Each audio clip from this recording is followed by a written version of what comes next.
can't hear me? These are too far. Now? Okay? Yeah, okay. सुनाई दे रहा है? दे रहा है? सुनाई दे? Yeah. बोलिए. వినిపిస్తుందా అందరికీ? देखिए, आपकी जो धरती है, महापुरुषों की धरती है, एक तरह से एक पवित्र धरती है. यहाँ आकर मुझे गर्व बहुत हो रहा है, खास तौर से इसलिए कि यहाँ पे एक आपकी महिला उम्मीदवार है, नौजवान है, और जब भी मैं देखती हूँ कि एक महिला खड़ी है और उसमें वो नौजवान है, उसमें ऊर्जा है, शक्ति है, तो मुझे बहुत खुशी होती है. ఏదైతే ఈ భూమి ఉన్నదో ఇది చాలా బలమైన భూమి, ఇది గర్వించదగ్గ భూమి, వీరులను కన్న భూమి. అంతేకాకుండా నేను ఎప్పుడు గర్వపడుతున్నాను, ఎందుకంటే మీ ముందు ఉన్నటువంటి మీకోసం పోటీ చేయబోతున్నటువంటి ఈ యువ శక్తి, నారీ శక్తిని చూస్తే ఎప్పుడు గర్వంగా అనిపిస్తుంది. जब यशस्विनी जी बोल रही थी तो मैं झांसी जी के पास बैठी थी. ఎప్పుడైతే యశస్విని రెడ్డి గారు నాతో మాట్లాడాలనుకుంటున్నారో అప్పుడు నేను ఝాన్సీ రెడ్డి గారి దగ్గర కూర్చొని ఉంటిని. तो मैंने पूछा, आपकी बेटी है या आपकी डॉटर इन लॉ है? వీరు యశస్విని రెడ్డి గారు మీ కూతురా లేకుంటే మీ కోడలా అని నేను ఝాన్సీ రెడ్డి గారిని అడిగాను. तो झांसी जी ने बोला, ये मेरी बेटी जैसी है. అప్పుడు ఝాన్సీ రెడ్డి గారు అన్నారు, ఈమె నా కూతురు లాంటిదే. और कम ही ऐसी सास बहू दिखती है जिनमें इतना प्यार है. నేను చూసిన మొదటి ఒక రకమైనటువంటి అత్తా కోడళ్ళు ఇద్దరిలో చాలా ప్రేమ కనిపిస్తుంది. लेकिन ये जो हनुमंडला परिवार है, ये अपने आप में एक खास परिवार है, क्योंकि इन्होंने इस परिवार के हर सदस्य ने आपके लिए काम करके दिखाया है. ఏదైతే ఈ ఝాన్సీ రెడ్డి గారి కుటుంబం ఉందో నిజంగా ఒక గొప్ప మనసున్న కుటుంబం. ఎందుకంటే తరతరాలుగా పాలకుర్తి ప్రజల కోసం మీకోసం సేవ చేసినటువంటి కుటుంబం. गरीबों की भलाई के लिए इन्होंने जमीनें दी, स्कूल खोले, लाइब्रेरी खोली. బీదల యొక్క బాగు కోసం ఈ కుటుంబం ఎంతో పాటుపడింది. హాస్పిటళ్లు కట్టింది, గ్రంథాలయాలు కట్టింది, భూములు ఇచ్చింది.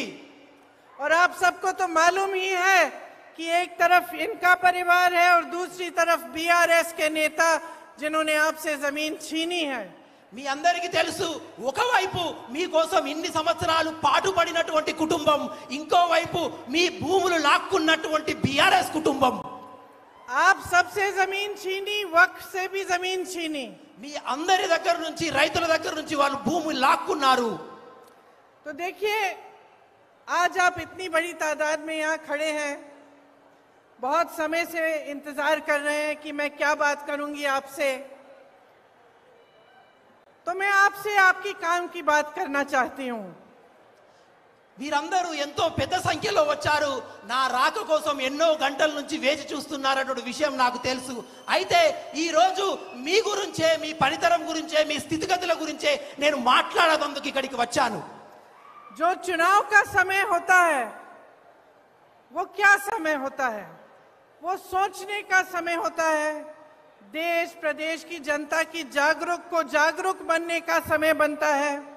और ये समझने की जरूरत होती है इस समय कि आपके नेता कैसे हैं, राजनीतिक दल कैसे हैं, कैसी सरकार आप चाहते हैं. సాధారణంగా ఎలక్షన్ సమయంలో, ఎన్నికల సమయం ఎలా ఉంటుందంటే, ఈ ఎలక్షన్లు ఏ విధంగా ఉంటాయి, ఎలక్షన్ల గురించి వచ్చేటటువంటి ప్రభుత్వాలైనా నాయకులైనా ఎటువంటి మాటలు మాట్లాడతారు, వాళ్ళు వచ్చినాక మనం ఏం చేస్తారు, వారు ఎటువంటి పనులు ఏమి చేశారు, రాబోయే స్థితిగతుల్లో ఏమి చేస్తారనే విషయాలు ఎప్పుడు నడుస్తూ ఉంటాయి. आपका प्रदेश नया प्रदेश है. 10 साल पहले ही बना और 10 सालों से आपके प्रदेश में बीआरएस की सरकार है. మీ రాష్ట్రం ఒక నూతనంగా ఏర్పడినటువంటి రాష్ట్రం. దాదాపు 10 సంవత్సరాల క్రితం ఏర్పడినటువంటి రాష్ట్రం. 10 సంవత్సరాల నుండి ఈ రాష్ట్రంలో ఈ పరిపాలనను మీరు చూస్తున్నటువంటి రాష్ట్రం. ये प्रदेश आपकी मेहनत से बना है. आप में से लोग वो लोग हैं जिन्होंने इस प्रदेश के बनने के लिए आंदोलन किया.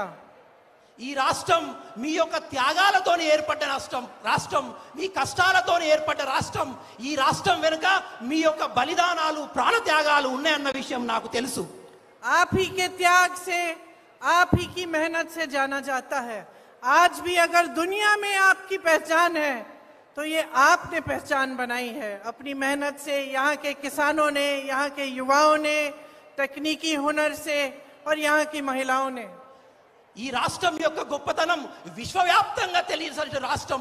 ఎందుకంటే ఈ రాష్ట్రం యొక్క రైతులు కానీ, యువకులు కానీ, మహిళలు కానీ వీరందరూ ఎంతో కష్టపడి త్యాగాలు చేయడం ద్వారా ఈ రాష్ట్రం ఏర్పడింది. तो इस प्रदेश की हिफाजत करना, इसे सुरक्षित रखना, इसके लिए सही निर्णय लेना, ये आपकी जिम्मेदारी बनती है. కాబట్టి ఇటువంటి త్యాగాలతో ఏర్పడిన రాష్ట్రం గురించి అనుక్షణం ఆలోచించడం, బాధ్యతాయుతంగా ఉండడం, రాబోయే రోజుల్లో ఈ రాష్ట్ర యొక్క పురోగతి గురించి ఆలోచించడం ఎంతో ముఖ్యం, ఎంతో ఆవశ్యకరం. और इस जिम्मेदारी को निभाने के लिए सबसे महत्वपूर्ण चीज आपका वोट होता है. కాబట్టి ఈ రాష్ట్రం పురోగతి చెందాలంటే, అభివృద్ధి చెందాలంటే దానికోసం మీరు వేసే ఓటు ఎంతో విలువైనది. तो वोट देने के समय हमें क्या समझना पड़ता है? ఓటు వేసే ముందు సాధారణంగా మనం ఎటువంటి ఆలోచనలో ఉంటాము? हमें समझना पड़ता है कि नेता की नियत क्या है, उस राजनीतिक दल की नीतियां क्या है और किस तरह से हमारा फायदा, आपका फायदा, जनता का फायदा वो सरकार या वो राजनीतिक दल या वो नेता कर पाएगा. సాధారణంగా ఓటు వేసే ముందు మనం పార్టీల గురించి ఎలా ఆలోచిస్తామంటే వచ్చిన నాయకుల యొక్క నీతి ఎటువంటిది, ఆ పార్టీ యొక్క సైద్ధాంతిక విశేషాలు ఎటువంటివి, వారు రేపు ప్రభుత్వంలోకి వచ్చాక ఈ ప్రజలకు ఏమి చేస్తారనే విషయం పట్ల మనం ఎప్పుడు ఆలోచిస్తూ ఉంటాము. इस समय हमें ये भी सोचना पड़ता है कि जितने शहीदों ने अपनी जान दी इस प्रदेश को बनाने के लिए, उनकी शहादत व्यर्थ नहीं होनी चाहिए. మనం ఇది కూడా ఆలోచించాలి. ఈ రాష్ట్రం ఏర్పడాలంటే ప్రాణత్యాగం చేసిన యువకుల యొక్క ఆలోచన ఈ రాష్ట్ర పురోగతిలో ఉందా లేదా, వాళ్ళ ఆలోచనలకు అనుగుణంగా ఈ రాష్ట్రం నడుస్తుందా లేదా అనే విషయాన్ని మనం ఆలోచించాలి. तो आज यहाँ खड़े हुए मैं आपके प्रदेश की जो हालात हैं, जो आपकी समस्याएं हैं, जो आपके मुद्दे हैं, उनके बारे में बात करना चाहती हूँ. కాబట్టి ఈ రోజు నేను మీ ముందర ఈ రాష్ట్రం యొక్క స్థితిగతులు, ఈ రాష్ట్రంలో యొక్క ప్రజానీకం యొక్క ఆలోచనల గురించి నేను మాట్లాడాలనుకుంటున్నాను. यहाँ पे नौजवान कितने हैं? हाथ उठाओ. ఇక్కడ ఎంతమంది యువకులు ఉన్నారో అందరూ ఒకసారి చెయ్యెత్తండి. सभी नौजवानों, అందరూ యువకులే. बताओ जरा कि इन 10 सालों में कितनों को रोजगार मिला है, कितनों को नौकरी मिली है? చెప్పండి సోదరులారా, ఈ 10 సంవత్సరాల్లో ఎందరికి ఉపాధి అవకాశాలు మీకు వచ్చాయో ఒకసారి చెయ్యెత్తి చెప్పండి. नहीं मिली. దొరకలేదు. आपको मालूम है कि आपका प्रदेश बेरोजगारी में सबसे जो ऊंचे प्रदेश हैं, जिनमें सबसे ज्यादा बेरोजगारी है, उनमें से है. మీ అందరికీ తెలుసా సోదరులారా, దేశంలోనే నిరుద్యోగ సమస్యలలో మన తెలంగాణ రాష్ట్రం అత్యధిక పెద్ద స్థానంలో నిలబడి ఉంది. आप पढ़ते हो, मेहनत करते हो, फीस देते हो, प्राइवेट में ट्यूशन भी करते हो, पेपर देते हो, पेपर लीक हो जाता है. మీరు ఉద్యోగాల కోసం కష్టపడతారు, శ్రమిస్తారు, చదువుతారు, రాత్రి ప్రయోగాలు శ్రమిస్తారు, కానీ మీరు పరీక్ష రాసిన వెంటనే ఆ పరీక్ష కుంభకోణాలలో లీక్ అయిపోతాయి. होता है कि नहीं? అయితాయా కావా? बहुत सारे नौजवानों ने आत्महत्या भी की है इसके ఈ चलते. పేపర్ లీక్ వల్ల అనేక మంది యువకులు ఆత్మహత్య చేసుకున్నారా లేదా? एक लड़की ने आत्महत्या की और इस सरकार ने कहा कि उसने फॉर्म भी नहीं भरा था. ఒక యువతి देखा आपने? ఆత్మహత్య చేసుకుంది, కానీ ఈ ప్రభుత్వం ఆ ఆత్మహత్యను వ్యంగ్యంగా ఆమె పరీక్ష కూడా రాయలేదనే సవాల్ను లేవనెట్టింది. बाद में पता चला कि ये झूठ है कि उसने फॉर्म भरा था, उसने पूरी कोशिश की थी. जब उसने आत्महत्या की तो उसके परिवार को सुरक्षा देने के बजाय, मदद देने के बजाय उसके बारे में गलत बातें बोली. కానీ తర్వాత తెలిసింది ఆ అమ్మాయి ఫామ్ కూడా నింపింది, పరీక్షకు అప్లై చేసింది, పరీక్ష కూడా రాసింది. కానీ ఆ దానికి తోడుగా వాళ్ళ కుటుంబానికి చేయూతగా నిలబడడానికి పోలుగా వాళ్ళ కుటుంబాన్ని ఈ ప్రభుత్వం అవమానించింది. तो आज तेलंगाना का युवा क्या उम्मीद रख सकता है? కాబట్టి ఈ రోజు తెలంగాణ యువకులు ఈ తెలంగాణ రాష్ట్ర ప్రభుత్వం మీద ఎటువంటి ఆలోచనను కలిగి ఉన్నారు? मेहनत करने के बावजूद रोजगार नहीं मिलता, पेपर देने के बावजूद रोजगार नहीं मिलता, पेपर लीक हो जाते हैं, उसमें करप्शन होता है, भ्रष्टाचार होता है, तो आगे की उम्मीद क्या रख सकते हैं? आशा क्या हो सकती है नौजवान की? ఎంతో కష్టపడి చదివినాక కూడా ఈ యువకులు చదివినాక కూడా వాళ్ళ శ్రమ వ్యర్థమైపోతుంది, వాళ్ళు కష్టమైన చదువులు నీరు కారిపోతుంది. ఎంతో కష్టించి వేచి చూస్తున్నప్పటికీ కూడా మీరు రాసిన పరీక్షల యొక్క పేపర్లు లీక్ అయిపోతాయి. आपके प्रदेश में जो सरकार है वो आपके भविष्य को खारिज करती है. उसके साथ साथ जब इस तरह के हादसे होते हैं और जब दुख की वजह से एक लड़की आत्महत्या करती है तो उसकी जिंदगी भी खारिज करने की बात करते हैं. ఏ రాష్ట్ర ప్రభుత్వం అయితే ఈ తెలంగాణను పాలిస్తుందో అది మీ అందరినీ చీకటిలో తోలవేసే ప్రభుత్వం. ఒక అమ్మాయి పరీక్ష రాసి కూడా ఈ తెలంగాణ ప్రభుత్వంలో ఉద్యోగం రాదని తెలిసి ఆత్మహత్య చేసుకునే పరిస్థితి దాకా ఈ ప్రభుత్వాలు చేపట్టాయి. युवा देश को बनाता है. आप ही की ऊर्जा देखो, आप इधर आए हो, आप में कितनी ऊर्जा है. आप सुनना चाहते हो कि क्या कह रहे हैं हम. आपकी जो ऊर्जा है वही इस देश को बनाती है, इस देश को मजबूत करती है. యువకులే ఈ దేశాన్ని నిర్మిస్తారు, యువతనే ఈ దేశానికి పట్టుకొమ్మలు. మీ ఆలోచన ద్వారానే ఈ దేశం ముందుకు పోతుంది. మీ ఆలోచనలు అనేటి ఎంతో ఎంతో పరిగణలో తీసుకోవాల్సిందిగా ఉంటుంది. कांग्रेस की जहां जहां सरकारें हैं वहां हमने रोजगार दिलवाने की पूरी कोशिश की है. राजस्थान में 2 लाख से ज्यादा रोजगार दिलवाए हैं और छत्तीसगढ़ में ग्रामीण रोजगार को बढ़ाया है. ఎక్కడైతే కాంగ్రెస్ పార్టీ వేరే రాష్ట్రాల్లో నెలకొల్పబడి ఉందో అక్కడ మేము యువకుల పట్ల ఎంతో శ్రద్ధగా వహిస్తున్నాము. ఎక్కడైతే కాంగ్రెస్ ప్రభుత్వం ఉందో దాదాపు ఒక్కొక్క రాష్ట్రంలో 2 లక్షల ఉద్యోగాలకు పైగా మేము ఉద్యోగ అవకాశాలు కల్పించాము. यहाँ तेलंगाना के लिए हमारी एक योजना है, एक विजन है कि किस तरह से हम तेलंगाना प्रदेश के युवाओं को मजबूत बना सकते हैं, आपको अपने पैरों पे खड़े होने की मजबूती और शक्ति दे सकते हैं. తెలంగాణ యువకుల పట్ల కూడా కాంగ్రెస్ పార్టీకి అంతే చిత్తశుద్ధి ఉంది. రాబోయే రోజుల్లో ఈ తెలంగాణ రాష్ట్రంలో యువకుల యొక్క పాత్ర ఎలా ఉండాలి, వాళ్ళ కాళ్ళ మీద వాళ్ళు నిలబడాలంటే ఎటువంటి ఆలోచనలతో ముందడికి పోవాలి అనే విషయాన్ని కాంగ్రెస్ ప్రభుత్వం ఈ తెలంగాణ రాష్ట్రం గురించి ఆలోచిస్తుంది. जिस तरह आपके आज पेपर लीक हो रहे हैं, उस समस्या को हल करने के लिए एक जॉब कैलेंडर निकालना चाहते हैं. 2 लाख रोजगार आपको दिलवाएंगे जिस तरह से हमने राजस्थान में दिलवाए हैं. और जॉब कैलेंडर के तहत ये फिक्स्ड हो जाएगा कि कौन से डेट आपका एग्जाम है, कौन से डेट आपके रिजल्ट आएंगे, कौन से डेट आपकी जॉब की नोटिस आएगी. ఏ విధంగానైతే ఈ పేపర్ లీక్ ద్వారా జరుగుతున్నటువంటి కుంభకోణాలను ఆపడానికి కాంగ్రెస్ పార్టీ ఒక చిత్తశుద్ధితో ఉన్నది. దానికోసమే మేము జాబ్ క్యాలెండర్ అనేది తీసుకురాబోతున్నాము. ఈ జాబ్ క్యాలెండర్లో ఏ రోజున పరీక్ష ఉంటుంది, ఏ రోజున పరీక్ష యొక్క ఫలితాలు వస్తాయి, ఆ పరీక్ష ఫలితాల్లో నెలకొల్ప వాళ్ళకి ఎటువంటి ఉద్యోగాలు వస్తాయి అనే విషయాన్ని చాలా సంక్షిప్తంగా చెప్పే ఒక జాబ్ క్యాలెండర్ని కాంగ్రెస్ పార్టీ తీసుకురాబోతుంది. छात्रों को 5 लाख रुपए की मदद मिलेगी और जिले में, हर जिले में इंटरनेशनल स्तर के स्कूल बनाना चाहते हैं हम. చదువుకునే వారి కోసం 5 లక్షల రూపాయలు సహాయం చేయబోతున్నాము. అదే విధంగా ప్రతి మండలానికి ఒక ఇంటర్నేషనల్ స్కూల్ కూడా నెలకొల్పబోతున్నాము. देखो, जब आप सरकार चुनते हो तो सबसे जरूरी चीज क्या होती है?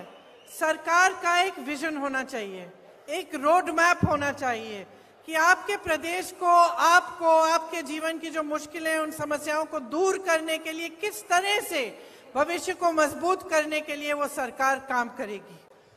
సాధారణంగా ప్రభుత్వం పట్ల ప్రజల యొక్క ఆలోచన ఎలా ఉంటుందంటే నెలకొల్పబడిన ప్రభుత్వాలు రేపు మా ఆశయాల అనుగుణంగా నడవాలని, మా పురోగతితో ముందుకెళ్లాలని, రాబోయే రోజుల్లో మా యువకులు, మా వాళ్ళు పురోగతితో వాళ్ళ కాళ్ళ మీద నిలబడాలనే ఉద్దేశం ప్రభుత్వం పట్ల ప్రజలకు ఉంటుంది. जैसे मेरी बहनें यहाँ पे बहुत सारी खड़ी हुई हैं, ఇటు పక్కన మా అక్క చెల్లెలు ఉన్నారు, बहुत समय से इंतजार कर रही हो. నా అక్క చెల్లెళ్ళు చాలా సమయం నుంచి నా గురించి వేచి చూస్తున్నారనే విషయం నాకు తెలుసు. माफी चाहती हूँ, मैं जानती हूँ घर का काम छोड़ के आई होगी. మీ అందరికీ క్షమాపణ అడుగుతున్నాను. మీరందరూ నా కోసం ఇంట్లో ఉన్న పని అన్ని వదిలేసి నా కోసం వేచి చూస్తున్నారనే విషయం నాకు తెలుసు. मैं आपका दर्द समझती हूँ, मैं भी महिला हूं, मैं जानती हूं कि सब जितना भी समाज का बोझ है आप उठाती हो. నా అక్క చెల్లెళ్ళ సమస్య గురించి నాకు పూర్తిగా తెలుసు. వాళ్ళ బాధను నేను అర్థం చేసుకోగలుగుతా. సమాజంలో ఉన్నటువంటి అత్యత్య సమస్యలు నా అక్క చెల్లాలే లేవనెత్తుతారనే విషయం నాకు తెలుసు. आजकल देश भर में बहुत महंगाई है और उस महंगाई का सामना सबसे जो मुश्किलें हैं सबसे ज्यादा आप उनका सामना करती हैं. ఈ రోజు దేశవ్యాప్తంగా కూడా ఎందరో మహిళలు నా అక్క చెల్లెలు ఉన్నారు. వారు కూడా ఎన్నో సమస్యలు లేవనెత్తుతున్నారు, సమస్యల పాలవుతున్నారనే విషయం నాకు తెలుసు. घर में कोई बीमार पड़ जाता है तो घबराहट होती होगी कि किस तरह से इलाज कराएं, कैसे करें. ఒక్కొక్క ఇంట్లో పిల్లలు ఉంటారు, పిల్లలు అనారోగ్య పాలవుతారు.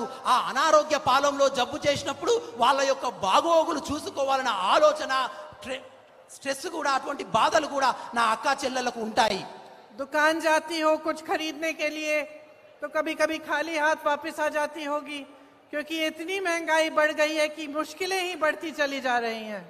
దుకాణంకి వెళ్ళి నిత్యావసర సరుకులు కొనాలంటే ఒక్కొక్కసారి పైసలు ఉండవు, రేట్లు ధరలు పెరిగిపోయి మన కనో పరిస్థితిలో లేక నా అక్క చెల్లెళ్ళు ఎంతో ఇబ్బంది పడుతుంటారు. गांव गांव में इन्होंने शराब की दुकानें खोल रखी हैं, जिससे सबसे दुख आपको उठाना पड़ता है सबसे ज्यादा. ఈ రోజు గ్రామ గ్రామంలో కూడా వైన్ షాపులు, బెల్ట్ షాపులు తెరిచారు. ఈ బెల్ట్ షాపులు, వైన్ షాపుల ద్వారా అత్యంత బాధాకరంగా ఉన్న జీవితం నా మహిళా అక్క చెల్లెళ్ళదే. आपका जीवन मुश्किलों से भरा हुआ है और मैं जानती हूं कि आप सरकार से यही चाहती हैं कि अपनी मुश्किलों का सामना करने के लिए आपकी थोड़ी मदद हो जाए, थोड़ी सहायता हो जाए. నా అక్క చెల్లెళ్ళ జీవితం ఎంతో కష్టాలతో నిండి ఉన్న విషయం నాకు తెలుసు. కాబట్టే నా అక్క చెల్లెళ్ళు ఎప్పుడూ ఈ ప్రభుత్వం పట్ల ఒక ఆశతో చూస్తుంటారు. ఈ ప్రభుత్వం చేసే సహాయం ద్వారా నా జీవితంలో ఉన్న కష్టాలు దూరం అవుతాయని. आपके प्रदेश में महिलाओं के साथ अत्याचार बहुत होता है. మన రాష్ట్రంలో కూడా మహిళల మీద అత్యాచారాలు చాలా జరుగుతూ ఉన్నాయి. और आपकी सुरक्षा, आपके सम्मान के लिए भी सरकार ने काफी नहीं किया. కాబట్టి మీ సురక్షిత గురించి, మీ గౌరవం గురించి కూడా ఈ యొక్క ప్రభుత్వం మహిళల పట్ల తీసుకున్నటువంటి ఎటువంటి చర్యలు కనబడుటలేదు. कांग्रेस पार्टी ये समझती है कि आपको कितनी मुश्किलों का सामना करना पड़ता है और आजकल केंद्र सरकार और यहाँ की मौजूदा जो प्रदेश सरकार है उनकी नीतियों की वजह से आपको महंगाई का कितना बोझ आपके कंधों पर है. నాకు తెలుసు మీరందరూ ఎంతో కష్ట నష్టాలు పడుతున్నారని. అదేవిధంగా కేంద్ర ప్రభుత్వం యొక్క వైఖరి వల్ల కూడా, ధరల పెరుగుదల వల్ల కూడా మీ జీవితంలో రోజు రోజుకు కష్టాలు పెరుగుతున్నాయి. ఆ విషయం నాకు తెలుసు. इसीलिए हमने तय किया है कि हर महीने आपको 2500 रुपए महिलाओं को दिए जाएंगे उनके खातों में. కాబట్టి ఈ అక్కా చెల్లెల యొక్క కష్టాన్ని దూరం చేయడానికే నెలకు 2500 సహాయం కాంగ్రెస్ పార్టీ రాగానే చేయబోతుంది. और गैस का सिलेंडर आपको 500 रुपए में दिलवाया जाएगा. అదే విధంగా ఇప్పుడున్నటువంటి 1200 గ్యాస్ సిలిండర్ కాంగ్రెస్ ప్రభుత్వం రాగానే మీకు 500కే ఇవ్వబోతుంది.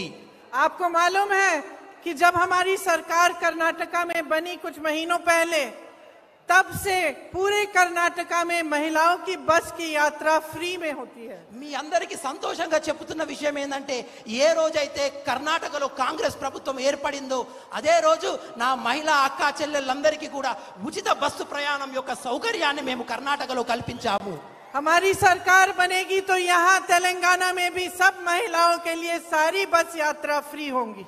తెలంగాణలో కూడా కాంగ్రెస్ ప్రభుత్వం ఏర్పడంగానే నా అక్క చెల్లెళ్ళ కోసం రాష్ట్రమంతా ఉచిత బస్సు ప్రయాణ సౌకర్యాన్ని కాంగ్రెస్ పార్టీ కల్పించబోతుంది. మారుపు కావాలి, కాంగ్రెస్ రావాలి. మార్పు రావాలి, కాంగ్రెస్ రావాలి. मेरे किसान भाई, आप भी बहुत दुखों का सामना कर रहे हैं. जिस तरह से आपके कर्ज माफ करने चाहिए थे, वो कर्ज माफ नहीं हुए इस प्रदेश में. నా రైతు సోదరులు కూడా ఈ రాష్ట్రంలో ఎన్నో కష్ట నష్టాలు పడుతున్న విషయం నాకు తెలుసు. ఏ విధంగానైతే మీరు అప్పులు తీసుకొని కష్టాలు పడుతున్నారో ఆ అప్పులు కూడా ఈ ప్రభుత్వం చేయవలసినంత చేయలేదనే విషయం నాకు తెలుసు. पेट्रोल महंगा हो गया है, डीजल महंगी है, जो भी खरीदना पड़ता है उस पे जीएसटी, ट्रैक्टर पे जीएसटी, हर चीज पे जीएसटी है. सब महंगाई का सामना किसान को करना पड़ रहा है। పెట్రోల్ ధర పెరిగినాయి, డీజిల్ యొక్క ధరలు పెరిగినాయి. నా రైతు సోదరులు రైతు సామాగ్రి కొనాలంటే కేంద్ర రాష్ట్ర ప్రభుత్వాల జిఎస్టి ధరల పెరుగుదల వల్ల అవి కూడా కొనలేక నా రైతు సోదరులు రోజుకు నష్టాల పాలవుతున్నారు. आपको फसल का सही दाम नहीं मिलता, మీకు పంటల యొక్క సరైన ధర కూడా మీకు లభించట్లేదు. और जो जमीन की माफिया है, लैंड माफिया, वो आपकी जमीनों पे कब्जा कर रही है और खूब फैल रही है आपके प्रदेश में। ఏదైతే భూముల మీదటువంటి దొంగతనాలు, భూములను గ్రాబ్ చేసి దోచుకునే అధికారులు నాయకులు ఉన్నారో వాళ్ళు మీ భూములను దోచుకుంటున్నారనే విషయం కూడా నాకు తెలుసు. आप खूब मेहनत करते हैं खेती में, और जहां जहां कांग्रेस की सरकारें हैं आपको किसानों को सहायता मिलती है। जहां जहां कांग्रेस की सरकारें हैं किसानों के कर्ज माफ किए गए हैं। నాకు తెలుసు నా రైతు సోదరులు ఎంతో కష్టపడుతున్నారని. అందుకే కాంగ్రెస్ ప్రభుత్వం ఏ ఏ రాష్ట్రాల్లో అయితే ఏర్పడిందో కాంగ్రెస్ ప్రభుత్వం రైతుల పట్ల నిలబడింది. వాళ్ళ కష్ట నష్టాలను దూరం చేసేటువంటి ఆలోచనలు చేసి వాళ్ళను ముందుకు నడిపిస్తున్నది. अगर हमारी सरकार तेलंगाना में आएगी तो हम 2 लाख रुपए तक फसल का ऋण माफ करेंगे। ఎప్పుడైతే కాంగ్రెస్ ప్రభుత్వం తెలంగాణ రాష్ట్రంలో ఏర్పడిన వెంటనే 2 లక్షల రూపాయల అప్పులను, మీకున్న అప్పులను మేము తీసేస్తాము. किसानों को हर साल 15,000 रुपए दिए जाएंगे। రైతులకు ప్రతి సంవత్సరానికి 15,000 రూపాయలు మీకు రుణ సహాయం కూడా చేయబోతున్నాము. और कृषि मजदूरों को 12,000 रुपए।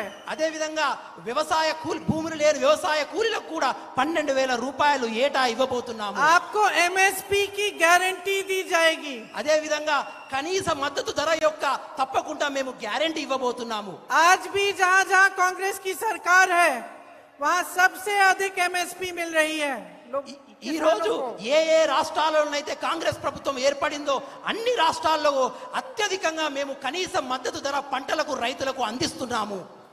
धान पर आपको 500 रुपए प्रति क्विंटल आपको बोनस मिलेगा। వరి ధాన్యం మీద కనీస మద్దతు ధరతో పాటుగా ఒక 500 రూపాయలు మీకు బోనస్ ఇవ్వబోతున్నాము. अब मेरे साथ बोलो, मारप्पू कवाली, ఇప్పుడు నాతో అనండి, कांग्रेस रवाली। నాతో అనండి, మార్పు రావాలి,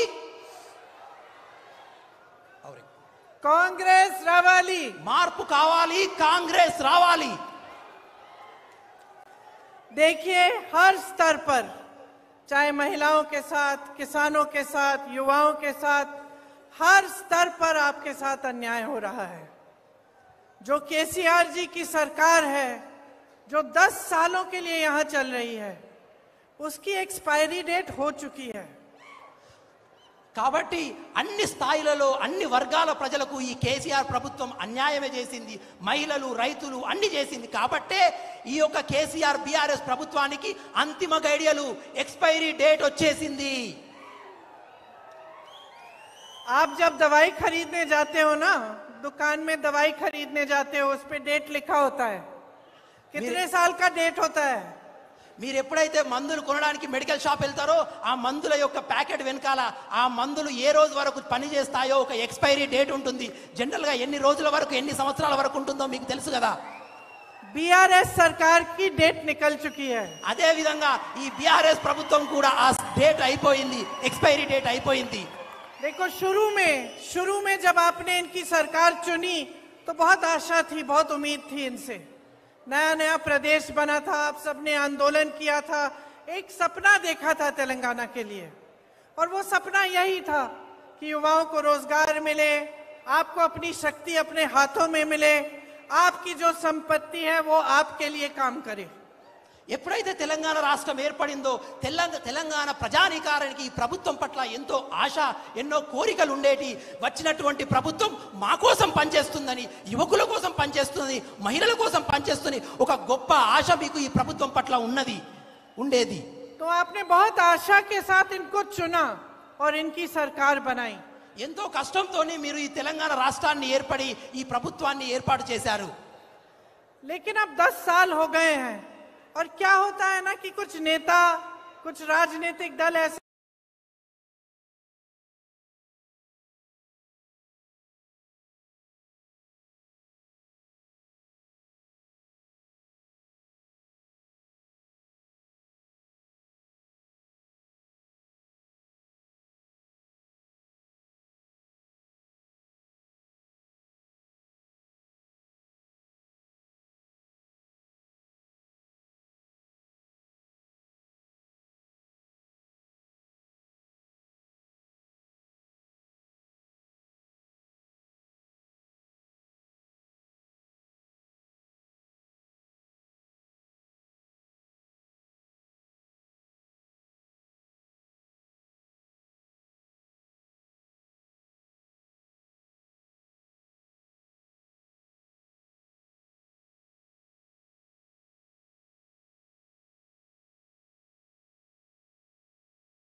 सिखाती हो ना, నేర్పుతాను కదా. तो बच्चा गलत करता है, बच्चा भूल जाता है या बच्चा कुछ चोरी करता है तो सिखा देती हो। పిల్లలు తప్పు చేస్తారు, పిల్లలు తప్పుడు నడకలు నడుస్తున్నప్పుడు వాళ్ళకు బుద్ధి చెప్తారు, వాళ్ళకు సరైన మార్గం ఏదో మీరు నేర్పిస్తారు. तो जब नेता तुम्हारी संपत्ति चोरी कर रहा है, जब नेता तुमको भूल जाता है, जब सरकार भूल जाती है कि उसकी जिम्मेदारी क्या है तुम्हारे प्रति, तो नहीं सिखाओगी। ఎప్పుడైతే ప్రభుత్వాలు తప్పు చేస్తాయో, ఎప్పుడైతే ప్రభుత్వాలు మీ ద్వారా తప్పుగా వివరిస్తారో, మీకు కావాల్సింది ఇవ్వరో, మిమ్మల్ని మర్చిపోతారో, వాళ్ళకు కూడా మీరు మర్యాద నేర్పిస్తారు కదా, వాళ్ళకు తెలియజేస్తారు కదా. सिखाना बहुत जरूरी है, నేర్పించడం చాలా అవసరం. अब देखो दलितों आदिवासियों के लिए, ओबीसी के लिए क्या किया है सरकार ने। దళితుల గురించి కానీ, ఓబీసీల గురించి కానీ, ఆదివాసుల గురించి కానీ ఈ ప్రభుత్వం ఏమి చేసింది? किसी को जमीन नहीं मिली, फोटोलैंड के पट्टे नहीं मिले, ఎవరికి భూమి దొరకలేదు. పోడు భూముల యొక్క చట్టం ద్వారా వాళ్ళకి ఎటువంటి భూములు కూడా దొరకలేదు. घर नहीं मिले, नौकरी नहीं मिली, सम्मान भी नहीं मिला। ఇల్లు దొరకలేదు, ఇల్లు దొరకలేదు, భూమి దొరకలేదు, వాళ్ళకి కావాల్సిన సమస్యలు ఏది కూడా తీరలేదు. तो जब इस तरह की सरकार चल रही है जो आपको भूल गई है, जो आपके लिए काम करने के बजाय बस अपने लिए काम कर रही है, तो आपको कुछ सोचना पड़ेगा, क्योंकि बदलाव प्रदेश में सिर्फ आप ला सकते हैं। ఎప్పుడైతే ఈ ప్రభుత్వాలు మీ యొక్క మంచిని కోరి పని చేస్తలేవో, వాళ్ళ మంచి కోసం పని చేస్తున్నాయో, వాళ్ళ కోసం పాటుపడుతుందో, అప్పుడు మార్పు కావాలి, మార్పు చేయాలి. అటువంటి పాత్రల గురించి, నాయకుల గురించి మీరు ఆలోచించాలి. ऊपर से नीचे तक भ्रष्टाचार चल रहा है। मेरे नौजवान भाइयों, आपको कोई जॉब कराने जाना पड़ता है कि सरकारी काम, तो आपको कुछ ना कुछ ब्राइब या घूस देनी पड़ती होगी। పై నుంచి కింది స్థాయి వరకు అన్ని స్థానాల్లో కుంభకోణం పైసలు లంచాలు రాస్తున్నాయి. ఇక్కడ నా దూరమైన అన్నదమ్ములు వాళ్ళకి ఎటువంటి ఉపాధి అవకాశాలు కూడా ఈ ప్రభుత్వాలు, ఈ నాయకులు కల్పించలేదు. रामेश्वरम ट्रॉफी को देखिए, ATM बना रखा है उसको, इतने पैसे भगाने हैं लेकिन काम कुछ नहीं हुआ। రామేశ్వరం ట్రాఫిక్ చూడండి, అది ఈ ప్రభుత్వాలు దోచుకోవడానికి ఒక ఏటీఎం లాగా పనిచేస్తుంది. లక్షల కోట్లు అనవసరంగా దాని మీద మోగి పైసలన్నింటినీ దాంతో దోచుకుంటున్నారు. मिशन भागीरथ में भी यही हुआ। మిషన్ భగీరథలో కూడా అదే విధమైన కుంభకోణం నడుస్తుంది. SC/ST का फंड वो फंड होता है जिसमें से आपके लिए काम होने चाहिए, उस फंड के पैसे दूसरी योजनाओं में चले जाते हैं। ఎస్సీ ఫండ్ దళితులకు, గిరిజనుల యొక్క పురోగతి గురించి ఆలోచించవలసిన ధనాన్ని కూడా వాళ్ళు తప్పిదారు తప్పిస్తున్నారు. ఆ పైసలు కూడా మీకు ఉపయోగించడం లేదు. जहाँ देखो वहाँ माफिया, जमीन की माफिया, बालू की माफिया, वाइन की माफिया, माइन की माफिया। ఎక్కడ చూసిన కుంభకోణాలే.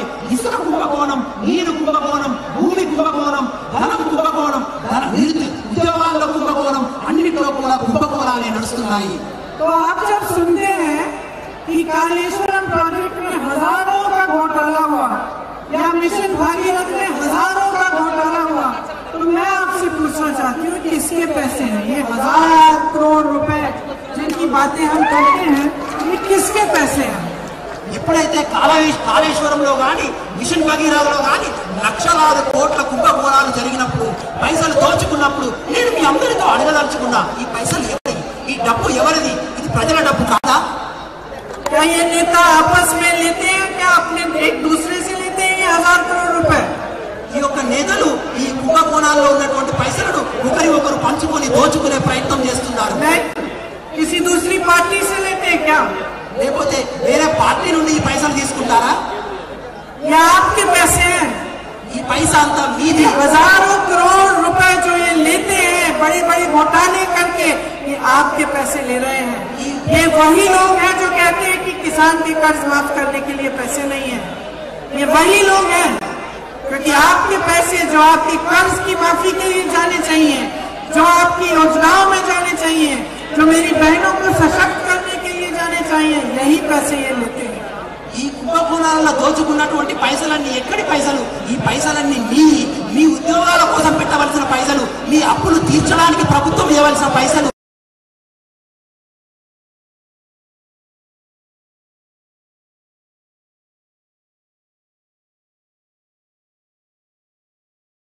और बीच कोई फर्क है? कोई फर्क नहीं है बहनों और भाइयों। అన్నదమ్ములారా ఈ విషయాన్ని అనకండి, బీజేపీ బీఆర్ఎస్ రెండు వేరు వేరని, ఈ రెండు ఒకటే అనే విషయాన్ని మీరు మర్చిపోవద్దు. ये दोनों एक दूसरे की मदद करते हैं और दोनों सरकारें सिर्फ बड़े बड़े उद्योगपतियों के लिए चलती हैं. ఈ రెండు ప్రభుత్వాలు కూడా మీ యొక్క కష్టాలను పట్టించుకోరు, సాధారణ ప్రజానికాన్ని పట్టించుకోవు. ఈ రెండు ప్రభుత్వాలు కూడా పెద్ద పెద్ద వారి గురించి పనిచేస్తూ ఉంటాయి. गरीबों के लिए, मिडिल क्लास के लिए कोई जगह नहीं है. పేద వాళ్ళ గురించి, మధ్య తరగతి కుటుంబాల గురించి ఈ ప్రభుత్వాలు ఎప్పుడు పనిచేయవు. दिल्ली में पार्लियामेंट में जब जब कुछ पास होना होता है तो बीआरएस बीजेपी की मदद करती है. ఢిల్లీలో ఉన్నటువంటి పార్లమెంట్ లో ఎటువంటి చట్టాలను ఆమోదించాలనుకున్నప్పుడు ఇక్కడ ఉన్నటువంటి బీఆర్ఎస్ అక్కడ ఉన్న బీజేపీకి తోడ్పాటు చేస్తుంది, సహాయం చేస్తుంది. तेलंगाना में आज सिर्फ दो पार्टियां लड़ रही है, बीआरएस और कांग्रेस. बीजेपी और बीआरएस सेम है. बीजेपी को वोट दोगे तो बीआरएस को वोट जाएगा. ఈ రోజు తెలంగాణలో పోటీ కేవలం రెండు పార్టీల మధ్యనే, అది బీఆర్ఎస్ మరియు కాంగ్రెస్ పార్టీ. ఎందుకంటే బీఆర్ఎస్ బీజేపీ రెండు ఒకటే. మీరు బీజేపీకి ఓటు వేసినా అది బీఆర్ఎస్ కే పోతుంది. और इनकी तीसरी करीबी दोस्त एमआईएम. వీరి యొక్క మరొక ప్రియమిత్రుడు ఏంటంటే ఎంఐఎం పార్టీ అనే విషయాన్ని మీరు మర్చిపోవద్దు. एमआईएम दूसरे प्रदेशों में 40-50 सीटें लड़ते हैं, यहाँ आके सिर्फ 9 सीट लड़े. ఎంఐఎం పార్టీ వేరే రాష్ట్రాల్లో 40 సీట్లలో 50 సీట్లలో పోటీ చేస్తుంది. కానీ ఇక్కడ బీఆర్ఎస్ కు సహాయం చేయడానికి కేవలం 9 సీట్లలో మాత్రమే పోటీ చేస్తుంది. क्योंकि सिर्फ और सिर्फ बीआरएस और बीजेपी की मदद करने के लिए लड़ रहे हैं. ఎందుకంటే ఈ ఎంఐఎం పార్టీ కేవలం బీఆర్ఎస్ మరియు బీజేపీ యొక్క పార్టీలకు సహాయం చేయడానికి మాత్రమే ఎన్నికలలో నిల్చుంటుంది. आप ओवैसी जी के भाषण सुनेंगे तो राहुल गांधी पर हमला क्यों करते हैं? राहुल गांधी वो इंसान है जो 4000 किलोमीटर कन्याकुमारी से कश्मीर तक चल के गए कि यह देश एक होना चाहिए. इसलिए भारत जोड़ो यात्रा के लिए, आपसी प्रेम के लिए. और ओवैसी जी सिर्फ उन पे ही क्यों हमला करते हैं? మీరు అక్బరుద్దీన్ ఓవైసీ యొక్క మాటలు విన్నప్పుడు వారు రాహుల్ గాంధీని విమర్శిస్తారు. రాహుల్ గాంధీ అనేవారు ఈ దేశ ఐక్యత గురించి కన్యాకుమారి నుండి కాశ్మీర్ దాకా భారత పతాకాన్ని దేశం ఏకాన్ని చేయడానికి నడిచిన ఒక మహాపూర్వ వ్యక్తి. तो बहनों और भाइयों, आप समझ लो आपके प्रदेश में और देश में क्या हालात है. ये हालात आप बदल सकते हो. जहाँ जहाँ कांग्रेस की सरकारें हैं वहाँ लोग खुश हैं, किसान खुश है, बेरोजगारी इतनी नहीं है जितनी यहाँ है, कम है बेरोजगारी, रोजगार बन रहे हैं, आपके लिए योजनाएं बन रहे हैं आपको सशक्त करने के लिए. కాబట్టి అక్క చెల్లెళ్ళారా, అన్నాదమ్ములారా ఆలోచించండి. ఈ ప్రభుత్వ పనితీరు ఆలోచించండి. ఏ రాష్ట్రంలో కాంగ్రెస్ ప్రభుత్వం ఉందో అక్కడ మహిళల పట్ల, రైతుల పట్ల, యువకుల పట్ల పురోగతితో సాధించవలసిన ఆలోచనలు మేము చేస్తున్నాము. కాబట్టి మీరు ఆలోచించండి. हमारी जो 6 गारंटियां हैं वो मैं एक बार आपको पढ़ के सुना देती हूँ ताकि आप अच्छी तरह से समझ लें. महालक्ष्मी योजना, जिसमें महिलाओं को, जैसे मैंने कहा, 2500 रुपए हर महीने, 500 रुपए में सिलेंडर और फ्री की बस यात्रा मिलेगी. ఈ 6 గ్యారెంటీల అనే విషయాన్ని ఒకసారి మీ అందరికీ చదివి వినిపించాలనుకుంటున్నాను. మహాలక్ష్మి అనే పథకం కింద ప్రతి స్త్రీకి మేము 2500 రూపాయలు నెలకు ఇవ్వడంతో పాటు 500 రూపాయలకే గ్యాస్ సిలిండర్ కూడా ఇవ్వబోతున్నాము. రైతు భరోసా, जिससे किसानों को सालाना 15,000 रुपए, खेती मजदूरों को 12,000 रुपए और धान के लिए 500 रुपए प्रति क्विंटल बोनस. రైతు భరోసా అనే పథకం ద్వారా మేము రైతులకు 15,000 రూపాయలు ఇవ్వబోతున్నాము. అదేవిధంగా రైతు కూలీలకు 12,000 రూపాయలు కూడా ఇవ్వబోతున్నాము. गृह ज्योति योजना, जिससे 200 यूनिट बिजली की आपको फ्री मिलेगी और 24 घंटे के लिए आपको बिजली मिलेगी. అదేవిధంగా గృహజ్యోతి అనే పథకం ద్వారా ప్రతి ఇంటికి 200 యూనిట్ల ఉచిత కరెంటు ఇవ్వడంతో పాటుగా 24 గంటల నాణ్యమైన కరెంటును కూడా కాంగ్రెస్ ప్రభుత్వం ఇవ్వబోతుంది. राज्य आरोग्यश्री योजना, जिससे बुजुर्गों को 4,000 रुपए मिलेंगे पेंशन और 10 लाख का हेल्थ इंश्योरेंस सबको मिलेगा. రాజీవ్ ఆరోగ్యశ్రీ అనే పథకం ద్వారా మీ ఆరోగ్య పరిశీలన కోసం 10 లక్షల రూపాయలు ఇవ్వబోతున్నాము. అదే విధంగా వృద్ధులకు 4,000 రూపాయలు కూడా మేము ఇవ్వబోతున్నాము. युवा विकासम के तहत छात्रों को 5 लाख रुपए की मदद. हर जिले में, जैसे मैंने कहा, इंटरनेशनल लेवल का स्कूल और तेलंगाना शहीदों के परिवारों को नौकरी मिलेगी। అదే విధంగా యువ వికాసం అనే పథకం ద్వారా మీ పై చదువుల కోసం 5 లక్షల రూపాయలు సహాయంతో పాటుగా बोल दिया 5 lakhs is over man. Yes and 2 lakh रोजगार मिलेंगे युवाओं को। అదే విధంగా యువకుల యొక్క ఉద్యోగాల కోసం భరోసా కల్పించబోతున్నాము। इंद्रम्मा इंड्लू स्कीम से जो घर बनाना चाहता है उसके लिए फ्री जमीन मिलेगी और 5 लाख रुपए की मदद मिलेगी। అదే విధంగా ఇంద్రమ్మ ఇల్లు అనే పథకం ద్వారా ఉచిత ఖాళీ స్థలంతో పాటుగా 5 లక్షల రూపాయలు మీకు సహాయం ఇవ్వబోతున్నాము। देखो आज तेलंगाना में कांग्रेस की लहर चल रही है, मुझे दिख रहा है, क्योंकि इतने सारे लोग इतनी बड़ी तादाद में यहाँ नहीं आते अगर ये सच नहीं होता। నేను రాష్ట్రమంతా పర్యటిస్తున్నాను। ఇప్పుడు తెలంగాణ రాష్ట్రంలో కాంగ్రెస్ గాలి వీస్తుంది, కాంగ్రెస్ గురించే మాట్లాడుకుంటున్నారు। కాబట్టి నేను ఎక్కడికి వెళ్ళినా వేల సంఖ్యలో ప్రజలు సభలకు కాంగ్రెస్ ను ఆదరిస్తున్నారు। आज की सरकार ने दोराला तेलंगाना बनाया हुआ है, हम इसको प्रजाला तेलंगाना बनाना चाहते ఈ हैं। ప్రభుత్వం బీఆర్ఎస్ ప్రభుత్వం దొరల తెలంగాణను ఈ రాష్ట్రంలో నెలకొల్పింది। అట్టి దొరల తెలంగాణను తీసేసి మేము ప్రజల తెలంగాణలో నెలకొల్పబోతున్నాము। तो मैं सिर्फ आपसे ये कहना चाहती हूं कि देखिए आपका एक अनुभव है, आपका विवेक है। मैंने इंदिरा जी का नाम लिया। इंदिरा जी हमेशा कहती थी कि सबसे ज्यादा विवेक जनता में है, जनता सब कुछ समझती है। ఇందిరాగాంధీ గారు ఎప్పుడు మాతో చెప్పేవారు, ప్రజలు ప్రజాస్వామ్యంలో చాలా గొప్ప వాళ్ళని, చాలా వివేకులని, వాళ్ళు ఎప్పటి పరిస్థితులను ఆలోచిస్తూ ఉంటారని ఇందిరాగాంధీ మాకు చెప్పేవారు। और आप उनको इसलिए याद करते हैं क्योंकि वो ये बात बहुत अच्छी तरह से समझती थी। ఈ రోజు నేను వారిని ఎందుకు గుర్తు చేసుకుంటున్నానంటే ఈ ప్రజాస్వామ్యం యొక్క గొప్పతనాన్ని ఎప్పుడు వారు అర్థం చేసుకుంటూ మాకు అర్థం చేయించేవారు। तो अपने अनुभव से जो आपका जीवन है, इन 3-10 सालों में आपने क्या देखा? आपके जीवन में तरक्की आई, आपके बच्चों को रोजगार मिला, आपका भविष्य अच्छा लग रहा है, उज्जवल लग रहा है या नहीं, इसके बारे में सोचना बहुत जरूरी है। కాబట్టి ఈ 10 సంవత్సరాల బీఆర్ఎస్ ప్రభుత్వంలో ఏమి జరిగింది అనేది మీరు ఒక్కసారి ఆలోచించాలి। ఈ 10 సంవత్సరాల్లో మా జీవితాలలో ఏమైనా మార్పు వచ్చిందా, మా పిల్లలకు ఉద్యోగాలు వచ్చాయా, మా కష్ట నష్టాలు ఏమైనా తగ్గాయా అని చాలా క్షుణ్ణంగా నిక్షిప్తంగా ఆలోచించవలసిన సమయం ఇప్పుడు ఆసన్నమైనది। तो जब आपको दिख रहा है कि जो 10 सालों से सरकार रही है उसने सिर्फ अपने फायदे का काम किया है और आपके जीवन में तरक्की नहीं आई है, तो अब बदलाव का समय आ चुका है। కాబట్టి ఈ 10 సంవత్సరాల పాలనలో కేవలం వారి కోసం, ప్రభుత్వాల కోసమే పని చేసుకున్నారు తప్ప మా కోసం ఎప్పుడు పని చేయలేదన్న ఆలోచనకి మీరు వచ్చినప్పుడు మార్పు కోరుకునే అవకాశం సమయం వచ్చింది। ఈ ప్రభుత్వాన్ని మార్చే అవకాశం మీ చేతిలో ఉంది।